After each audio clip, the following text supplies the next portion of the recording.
panelists here from a wide variety of experiences, which is what I was hoping for. And so I'm so thankful that you guys came today and were able to participate. So I'll actually let them sort of introduce themselves and their what brings them here. And my hope is that if you guys have any questions, or I have my questions that I'll ask, but make this a really kind of informal discussion about brain injury, how that relates to other populations, and what that means for services for individuals with brain injury.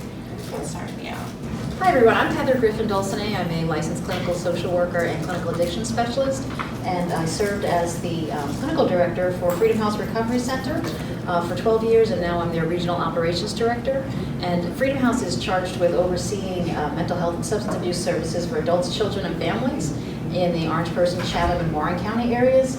And we also see a lot of folks that are uninsured, homeless, and so we do see a lot of folks coming through that have some pretty major health problems that haven't really been able to get treatment. It's my turn. So I had to write this down because I don't really remember very well. But this is what you said to write. Okay. Okay, so my name is Jordan. I became to help the Brain Injuries Association after the Brain Injury Awareness Day last year in 2018. I've had a brain injury since 2017. I was on my way to work and a tire exploded and it caused a freak accident, and my airbags didn't deploy and my seatbelt didn't lock because my driver's seat moved forward and backward. So it caused so much brain damage. I had 2 strokes also, and I sat there for 3.5 hours before somebody found me.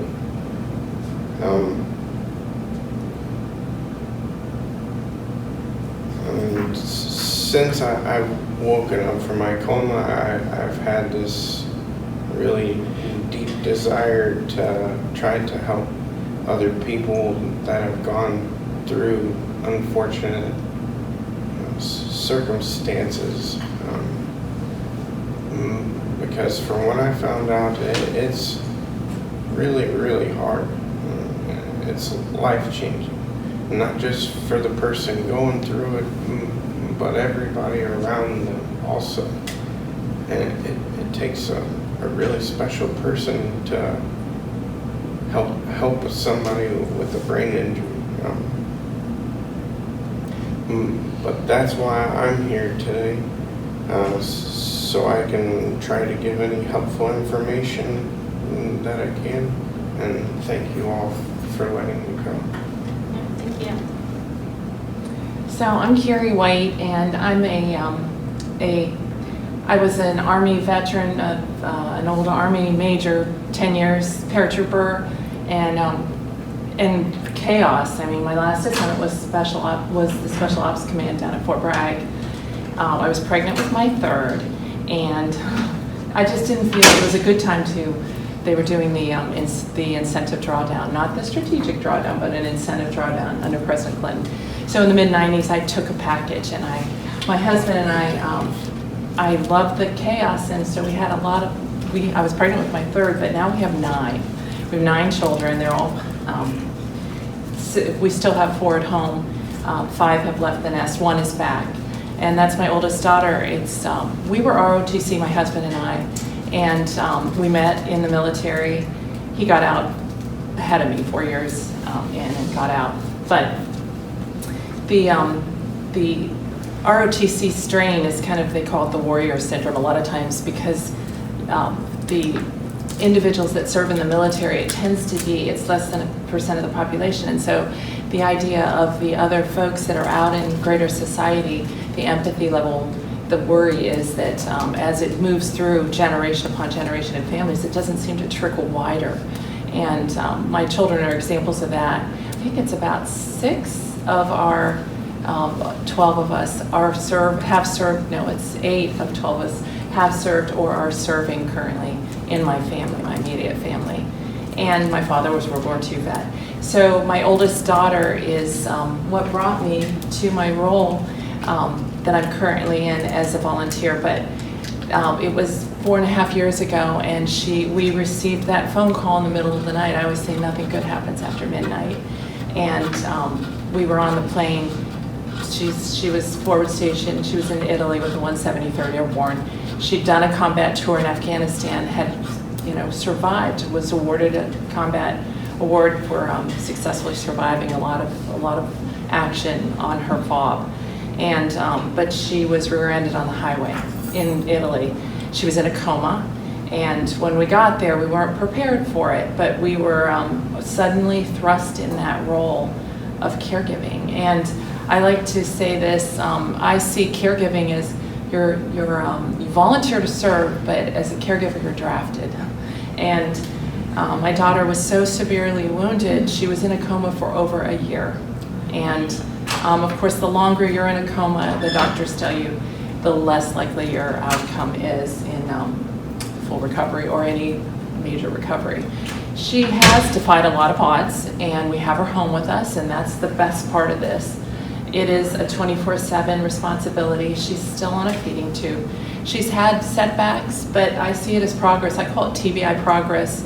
And as we talk further, I'd love to discuss about the idea of chronic and acute care and the way that she is perceived as a TBI patient in those realms comparatively. But she was married, and they were separated. There was domestic violence after combat when they got home, and so they were separated. He was still her guardian, even though there was a restraining order and things like that. But I had to be there by her side for that year. And so that completely made our family life. My husband became Mr. Mom and had to raise the children at home. We were up and down the Eastern Seaboard, and it's tough. It was really tough for us, that transition. And then we came back, we were assigned to the WTB finally at Fort Bragg, the Warrior Transition Brigade, and that's where she transitioned into full-time vet status from being active duty captain. I have to remind people a lot that she was an active duty captain, a paratrooper. So we are at the 4.5 year point, and it was about 3.5 years where it was time for me to start giving back. And I felt as if, you really get so much more when you give than just receiving, and I felt like we'd been receiving so much. And so I heard about the Elizabeth Dole Foundation, and I applied for a fellowship, and now it's my opportunity to advocate for military caregivers in general, but military caregivers especially, that bear that lifetime, I don't want to call it a burden, but that lifetime journey with their warrior. Thank you so much. I appreciate that. I appreciate you coming here today and telling your stories. And so if you want to, I guess we'll start with the first question I have, and you guys touched on it a little bit, but just sort of narrow it down. So what experience do you have working with kind of the vulnerable populations, what we're calling it, the mental health, substance use, military, et cetera? Where do you see that kind of overlap with brain injury, either in your own personal experiences or in your work experiences? Well, at Freedom House, we run advanced access clinics where folks come in to get a behavioral health assessment, and they are completely unknown to us when they come in. So we have to remain very open-minded to who's coming across the threshold and what issues they may be carrying with them, seen and unseen. We do a pretty extensive assessment with them on symptoms that they're able to report.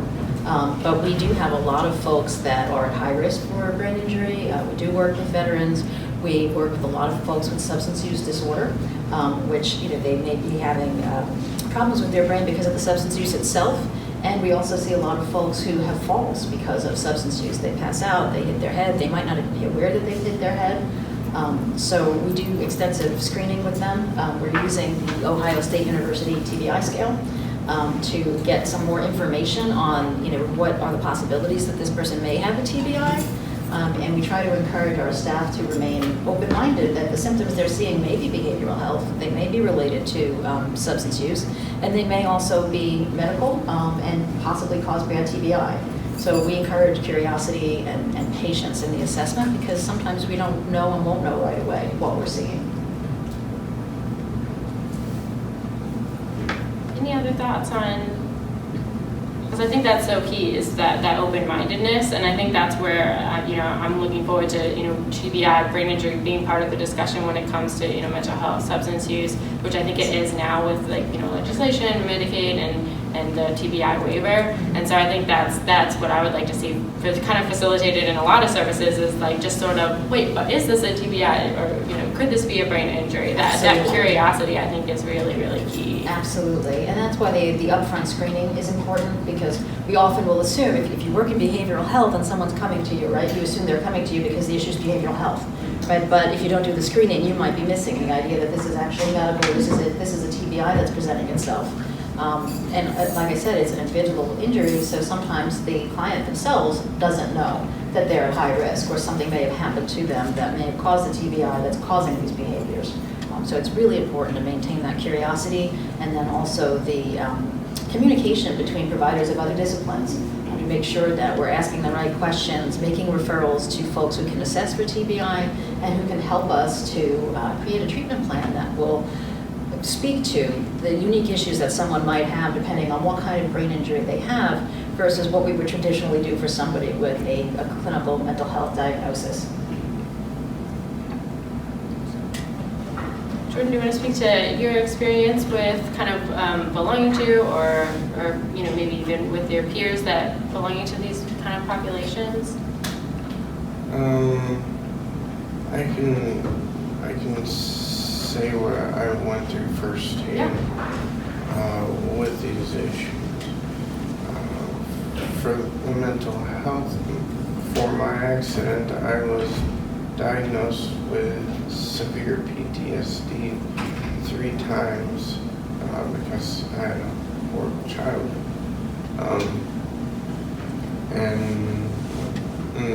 I had a substance use problem because I have a rare neurological disease that causes chronic pain, and my pain management doctor prescribed me a whole bunch of narcotics, and then I lost my insurance because I couldn't walk anymore. So I got fired, and that started the problem, which I ended up becoming homeless because of all of that. And then I guess since my accident, it's changed a lot because of the brain injury. It remade who I was, I guess. I just have a lot of other medical problems now that I don't have any control of at all. And they just keep giving me medicines to try to help. I don't know what else to say about it other than it's changed my life.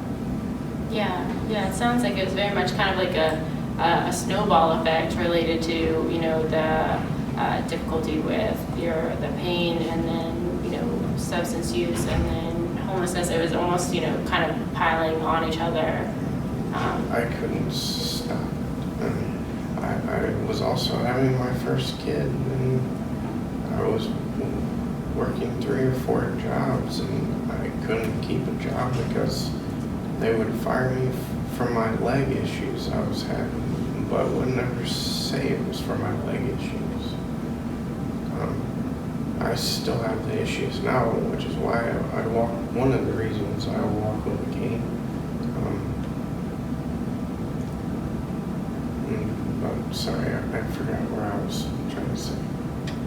All right. Yeah, it sounds like, it was just, you were going through a lot of different things, and then now you're still having those different kind of effects. What it's making it a little bit more challenging, now after the brain injury, it's still, those challenges are lasting with you.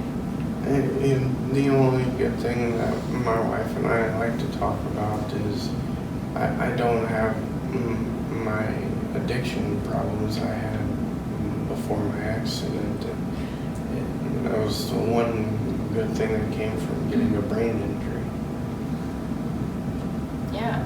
It's hard to be positive about a brain injury, but there's some positiveness.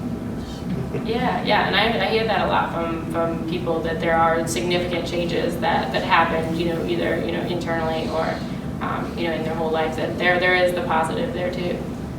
Yeah, thank you so much. And so, Bree, if you want to talk with you talked a little bit in your story about how you fall, or where you fall in the vulnerable to TBI populations. Do you see a lot of, overlap either in your volunteer work, or is there anything else you kind of want to share with your based on your daughter's kind of experience with brain injury and how you've seen that related to their services, or how they kind of blend together with her military service and things like that? Kimmy, when she was at Walter Reed, we went through Longstool, San Bartolo Hospital in Vicenza, to Longstool to Walter Reed, and that first month in Walter Reed in the ICU, she was a 3 out of 15 on the Glasgow Coma scale. Can't be worse, And I remember one of the doctors had a pupilometer, and that was determined, was able to measure to see if there was, the pupil was moving. And it was, I think in those early days, we were so hopeful. And as, I bring the caregiver role into it. Traumatic brain injury, they kept saying to us, I think I had a book full of cards, name cards, from all these different agencies that were there initially in this acute stage to help us out. And I go through it sometimes, I'm like, who was that? Because there's all these different, and I look back on it and I realized there was an abundance of support in the acute stage. We don't do chronic very well. And once Kimmy became longer in her injury and it became chronic, and we all know TBI is a lifelong recovery, generally, depending on the severity, but for my daughter, she on the spectrum is probably one of the worst severe TBI cases. But there are plenty of folks out there where the person looks absolutely normal, and don't ask that person, there'll be outbursts, there'll be violence, there'll be things that are behind the scenes that are troubling for the caregiver that's in the spouse role perhaps, or the parent role, because I have a friend whose son, he's adorable, and they go out to dinner, and he met the waitress one time, and he just got so inappropriate in just a matter of moments, and it was his injury that just took hold of him, and those, I look at those caregivers and I think my caregiving is pretty, it's diapers, it's feeding tube, it's things like that. I mean, Kimmy, I think my biggest challenge with Kimmy is to make sure she's recognized as an individual person. She doesn't have a voice. I have a voice. In that sense, it's easy. Clinicians, providers listen to me because she doesn't have a voice. But what about the the TBIs out there that maybe do have a voice better, and is there an inclusive, the idea of inclusive care of the whole family unit in caring for this long-term injury, recovery, progression, to include the folks that are there helping support behind the scenes and right there alongside to help them to be successful. Because really, I mean, I say a veteran is only as successful as that hidden hero behind him, that caregiver behind him or her. And so I guess in that aspect, it's really, for me, it's been fairly easy. People do listen to me in that respect. But as a unique, in the chronic arena, speech therapy's been next to impossible to get, because most of the speech therapists that I've run into, asked about, they want to push swallow studies and things like that, as opposed to working to try to gain some speech back. There are really not a lot of neuro-speech therapists that have that experience on the neuro side of the house, beyond helping with stroke recovery and things like that. Yeah, and that actually leads to kind of my next question in that, what kind of obstacles do you see for individuals that don't fit into, we don't like to fit people into boxes, but if they fit, check one box, but maybe they check, multiple boxes, what kind of obstacles do you see out there for the people that you're working with. So you mentioned really just kind of connecting to those specialized services and not having individuals be seen as, oh no, you're not able to do that, so let's just do this instead, but really not kind of taking that chance and working towards those different type of skills is what I'm hearing. Yeah, so there's a lot. In terms, first one being lack of identification, right? That's why we want to do as much screening as possible, because we don't want to assume that what we're seeing is what we think it is, right? We want to screen out for TBI. And then the folks that we serve, they most often don't have insurance. So once you've identified it, what do? Is there a provider that that takes people that don't have insurance? There's not that many people that I'm aware of, and I hope to gain some resources today, actually, that will do testing for psychological testing for people that don't have insurance in this area. And then the case management piece. And I think there'll be some changes with the changes in Medicaid that I'm hopeful about, and with better integrated care, because the case management piece is big. Right now, our worlds are very separate between developmental disability, intellectual disability, mental health, and substance abuse. So if we identify the brain injury on the mental health and substance abuse end, how do we connect with the folks in the developmental and intellectual disability world, and then who is the conduit for connecting those two worlds? Right now, there's sort of a gap, at least in my experience. And so those are a lot of the different obstacles that we see that can make it very difficult to get someone who is just starting to be identified with a brain injury, the right services at the right time, and to get that sort of holistic care. One of the things we're going to try to do, talking about that, is I went and spoke to some of the SUD providers yesterday, and there was a lot of blank faces when it came to TBI. Yep. Right? It was just kind of our first initial talk with them. It was 40 providers, substance abuse providers. And one of the things that I think that came from that is we may be providing the Ohio screening tool Yes. to those SUD providers who were very deer in the headlights with this traumatic brain injury. Am I serving somebody with traumatic brain injury? Right. And it kind of like light bulbs were starting to turn on. Right. So that's one of the things we're going to do is try to get the Ohio screening out to them. Yeah, that's great. That's great, because it brings up awareness, and I know I'm jumping ahead to a question you have later down the list, but in terms of judgment and misguided treatment for people that have TBIs, yes, if there's not an awareness, especially in the substance abuse and mental health community, you may assume that someone's aggressive behaviors or impulsive behaviors are because of what you're looking for instead of what you're not looking for. And we do see that a lot. Somebody has, some new impulsive behaviors, and it's like, oh, they've relapsed. They must be using again. Got to get them back into 12-step in treatment. And what we don't realize is that they collapse. They hit their head. They can't even report that they hit their head. And so we're not in tune to look for that. So I think more awareness is important.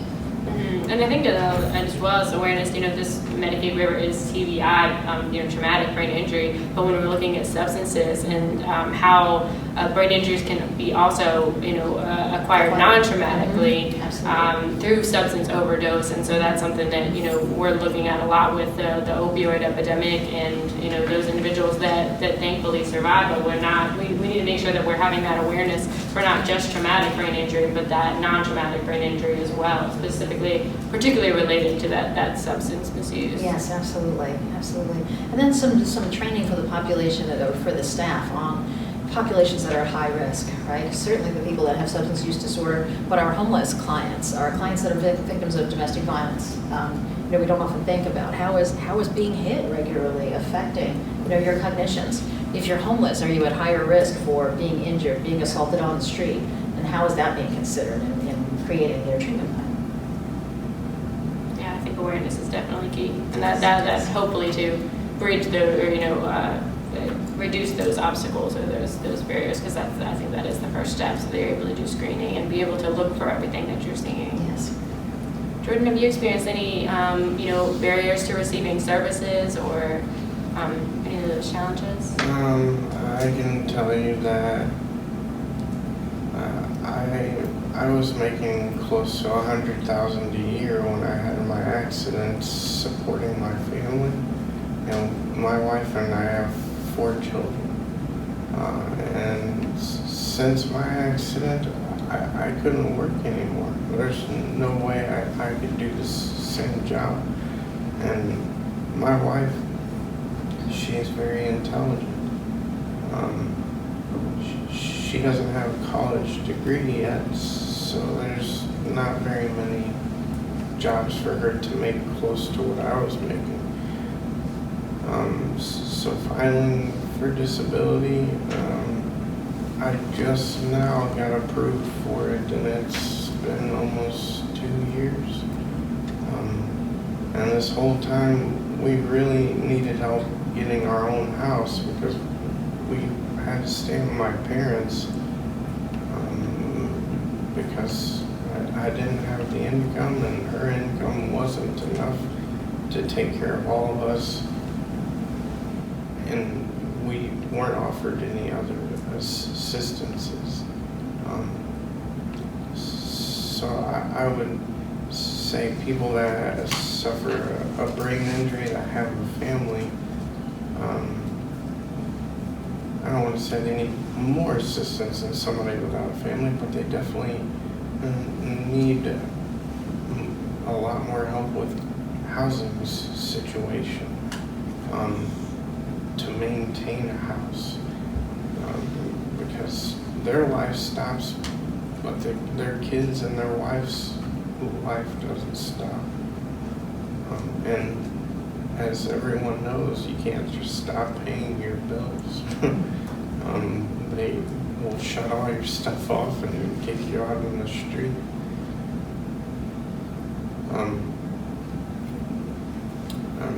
And then also with rehabilitation, I did the maximum amount that Medicaid would pay for, and I still needed a lot more, but Medicaid wouldn't pay for anymore. So I luckily found a different revenue and did a research study for a girl who was writing her dissertation at ECU about cognitive rehabilitation for traumatic brain injuries. So I got free cognitive therapy for a few months. But not everybody is as lucky as I am when it comes to things like that. What I'm hearing is that there was a lot of financial and kind of just more like adulting challenges after their brain injury because of the significant loss in income. And through your persistence and creativity, really going out and searching for what can you do to help with that rehabilitation, that was really beneficial in finding something that maybe not necessarily that kind of the structure through the state supports, which are luckily increasing and through the waiver, but then finding other resources out there for cognitive rehabilitation, which is through the waiver as well. I think that's a really good point about the disability application taking 2 years also, because that's not at all unusual. It's not unusual, especially for a new injury or new symptom, new diagnosis. And you're right, what do you do? And the 2 years, your whole world changes, and it takes 2 years to bear that burden of proof, and it's a pretty strong burden of proof for a disability application. How do you support them?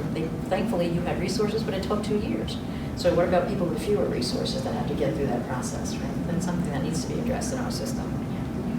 I reached out to our congressman to get him to help get my disability. Fantastic. That's advocacy right there. Yes. The other thing that I think Jordan brings up that's really important is a lot of times TBI is lumped in with the IDD field, and which is I'm an IDD consultant, but is my title technically. But the needs of the population is very different from someone who was either born with a disability or it happened when they're a child compared to an adult, and we recognize that within our system.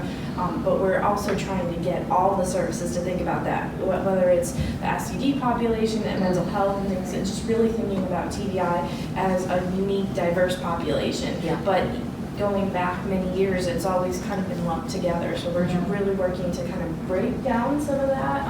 I think the state's, this is a really exciting time in terms of traumatic brain injury awareness and advocacy and funding. This is an exciting, we're stepping into an exciting future, I think, for this population in terms of help and support.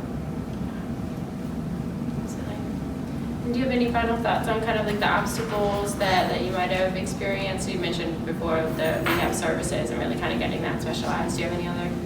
So we're 24/7 care requirements with Kimmy. Never would put her in a nursing home. Florida is a the newest example of that to help solidify that. Never would put her in the wellness center that they have at the VA. So we keep her home. So what happened, and I think this was really what finally drove the VA, local VA medical center, Durham, BAMC, to support me on this. So clinician level care, but we were getting unskilled care for my daughter. Well, unskilled CNA care can be, they might be able to feed, but they might not, depending on their level of certification. And we, economically, think of the burden on the families that you have to be home and caring for your loved one, and you can't be out working per se. In our case, that was really what it was, and I can't work because I have to be with her so much, but I've been able to get, in the beginning we received our support through a local, it's actually a nationwide home care agency, and I think that's the way a lot of TBIs have to have home care, right? Does Medicaid pay for some of that? Yes. So there's Medicaid PCS. So, okay, so there, it's interesting, but in our case, the example, the obstacle that I wanted to roll this around, I wonder where is she going with it? The obstacle is my daughter doesn't have a voice, right? So the caregivers that would come in and help, they really didn't have experience with TBIs, right? Kimmy is different depending on the day. Every day I know to expect the unexpected, because every day is different for Kimmy. She may be happy, she may be, or she's angry, and she's just, and patience, that's probably the biggest. So it was about a year and a half ago. It was shortly before we stabilized. She was in the care of a caregiver, and it was on a Sunday morning, and I had just put cameras in her. She lives in a little separate apartment from our home, so I have cameras. I never was going to do that because I felt like I want to keep this family structure for Kimmy. So I get close with the caregivers, so I get to know them, make sure through the agencies, the off-the-shelf agency help that comes in, right? And I decided to put cameras in because there was an incident a few months before where one of the caregivers came and brought somebody late at night, and we only discovered it because we came in early in the morning. So that made me do that. So we had the cameras, and it was on a Sunday morning, and I'd been in there helping feed because the caregiver couldn't do it through the agency. And part of that was we were losing hours through the VA. They were just taking us back to the amount of hours per day they would allow us. So we were pulling these shifts. But this caregiver was there, and she couldn't feed her. I fed my daughter, and then I said, I'll be back in 2 hours. Would you give Kimmy a shower? We're going to go to church. I'll come back at about 11. And she was a little gruff about it. She said, okay. And so I went back to the house, and it was close to 11, and my husband asked me, we're always late to church, Carrie. Will you check and see if she's ready? And of course, I'm getting dressed late. And I said, I've got the cameras. I'm going to let me look on the camera. So I pulled the cameras the first time I used the camera. And she was just getting out of the shower at 11, which was so odd because she had 2 hours to get her ready. So I put the phone down, and it was still on, and it has audio, the camera contraption that I have set up. And I was finishing getting ready, and I heard the most, I can't even begin to tell you. Picture this, you're watching a 60 Minutes documentary, and you see a caregiver abusing somebody, verbally, physically, straddling her, throwing her arm down, yelling at her with the most unbelievable words, and it's your daughter. That was what I was in. And it took me, I couldn't even catch my breath. And so my husband ran over. He had to act like there wasn't really, we were afraid. What would she do because she was really normal when he walked in. And we were afraid, what would she do? So we let the agency know. And I know it sounds hokey, but we went to church and prayed about it with my daughter. And then, as an afterthought, I decided to call the police and report it. And luckily I had these cameras. Well, anyway, the bottom line is when the sheriff and the representative came in, they took 15 seconds of a look at the film, and they said, that's enough. We don't need to see any more. And I said, should I have reported it? And he said, let me put it this way. If she was here, this caregiver, I would cuff her. So it made me feel like it was justifiable. But that was the impetus, I believe, to get veteran-directed care, which is what we call it in the VA level, at the VA. It's basically privatizing home care. And I understand it's been around since the late 90s and early 2000s. A gentleman named Kevin Mahoney out of Boston College developed the participation model involving families in the care process to economically help in Medicaid pockets around the country. He was able to get it tested out sporadically. But the VA was the first system where in 2000, I think it's been around since 2009, the problem is it's voluntary. So there's only 64 of 170 VMCs in the nation that have it. But it is one healthcare system where it can be analyzed. How well does privatizing home care, allowing that economic burden to maybe be carried by the family to help care for this loved one, the ones that are really the experts with that loved one, to care for that loved one, and to give them the incentive then to pay agencies and lose half that they have to keep for overhead. And then the agency rep that has no experience perhaps with the TBI comes in, and that obstacle is right there prevalent in front. So Kevin Mahoney was instrumental for me in his research, and I rallied. I sent my video up to VACO headquarters. I sent it to the director of the VA. Never mind, and all of a sudden I got veteran-directed care. I'm the only one in the VA in Durham, the only VA in North Carolina to have it, because there are 4 VMCs in the state of North Carolina, none have it, but it is a fabulous program. And I don't know when the research that's been done on it, it is showing unbelievable satisfaction among the families and the veterans that are utilizing it. And it's an economic incentive to our economy. So I would encourage that if we don't have that in Medicaid circles, that we ought to try to get that, because you work with an aging agency options counselor to determine your needs, and then you come up with your needs, not your wants, but your needs, and then your budget is set, and then you can use it for what you need to use that money for in keeping your veteran, well, in my case, my veteran home, to keep her home and with living in dignity outside of a nursing home. Get a pat on the back for not killing that person. Absolutely, absolutely. She went to jail. Good. Yeah, so it definitely sounds like there are a lot of obstacles that unfortunately individuals with brain injury and if they fall into other populations they face. I heard, for in terms of overcoming those obstacles, awareness, creativity, patience, and respect, and being able to also include the family members. Is there anything you want to see in terms of services for individuals with brain injury, and that they may fall into other different types of populations? What do you want to see? What kind of characteristics? What kind of, to prevent any sort of that judgment that can happen, or jumping to conclusions? Well, I think we're on our way towards it. Like you said, it's a very exciting time right now with Medicaid transformation and more of a focus on whole health and integrating the medical piece with the behavioral health piece. Certainly the care coordination and dialogue and communication between providers around the person to help ensure that everyone is on the same page about what the needs are of the individual, what needs to be handled medically, what can be handled with behavioral health. And I think it will also help reduce stigma, because there's opportunities for education when there's conversation happening. Yeah. And most of us know sort of our silo of work, and then we go to some trainings and we learn what's presented in the training, but it's not the same as working together constantly around these folks who have such high needs. So I'm looking forward to that. I'm glad it's on its way. Yeah, connection. Yeah. Sure.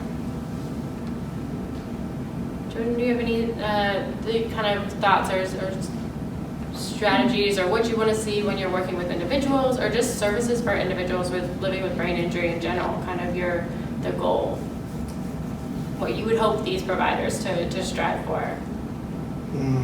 To help anyone you can help, and it's, I want to say, impossible to fake a head injury. You can know right away whether or not if a person has one. I guess sometimes, because you wouldn't look at me and know that I should be in a wheelchair eating through a straw, but my point is if it's within your power to help, please help. Absolutely. Thank you.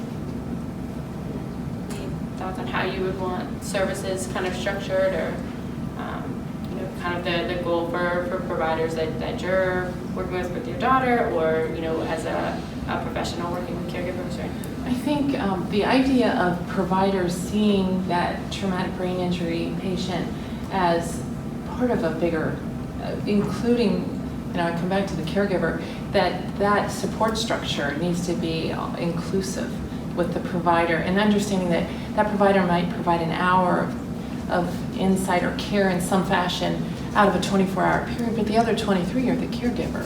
And so really the caregiver needs to be, to help the caregiver really to give hope to the caregiver through giving hope in the way they address the whole situation of providing care.